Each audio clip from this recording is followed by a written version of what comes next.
Ça, c'est Herbert. Herbert a une mission. C'est un micronageur chargé de délivrer un médicament à un endroit bien spécifique de ton corps sans se perdre en chemin.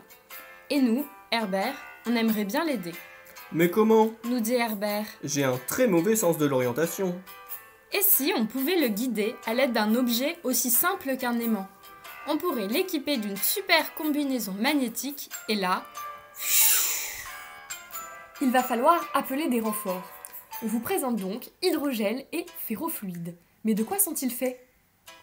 Hydrogel est un gel polymère gorgé d'eau. Il présente l'avantage de se déformer de façon réversible sous l'action d'une force extérieure. Comme son solvant est l'eau, il peut être compatible avec le corps humain, ce qui est parfait pour la mission d'Herbert. Ferrofluide est un fluide qui se déforme sous l'action d'un champ magnétique. Il est constitué de particules magnétiques en suspension colloïdale et serait un atout majeur pour la mission d'Herbert. Et si on combinait les deux?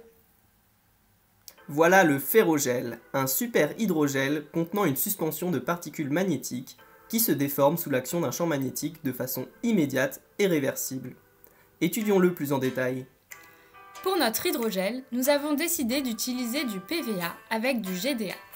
Le GDA permet d'attacher les longues chaînes de PVA entre elles et donc de former un véritable réseau polymère. C'est la réticulation. Le ferrofluide est quant à lui réalisé à partir de magnétite que l'on synthétise à partir de sulfate de fer et de chlorure de fer dans l'eau. Pour former le ferrogel, on mélange le PVA dissous dans l'eau et le ferrofluide de façon à former une suspension stable de magnétite.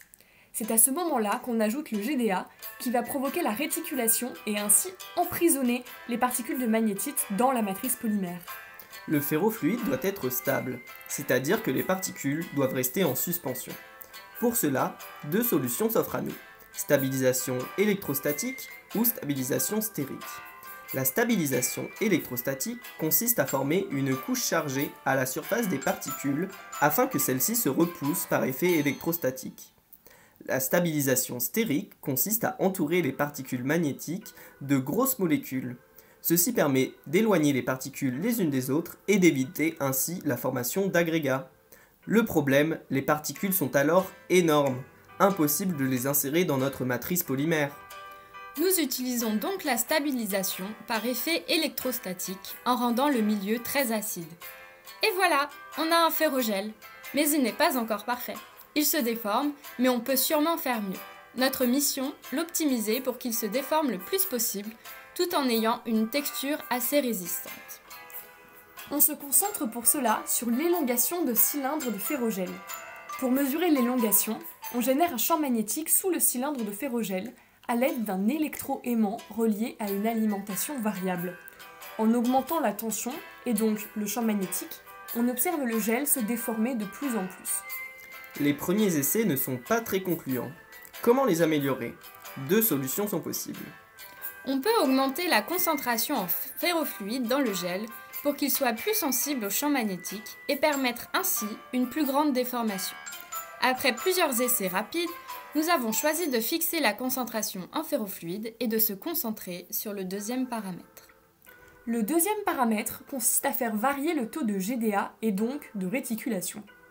On a fait plusieurs séries de mesures pour plusieurs taux de GDA et on observe que plus il y en a, moins la déformation est grande. Ceci s'explique par un taux de réticulation plus élevé.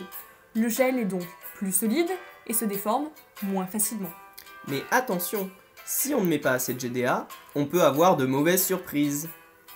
Finalement, on a obtenu un encadrement du taux de GDA qui permet d'avoir de bonnes déformations, tout en ayant une texture de gel résistante. Avec ça, Herbert sera bien équipé pour sa mission.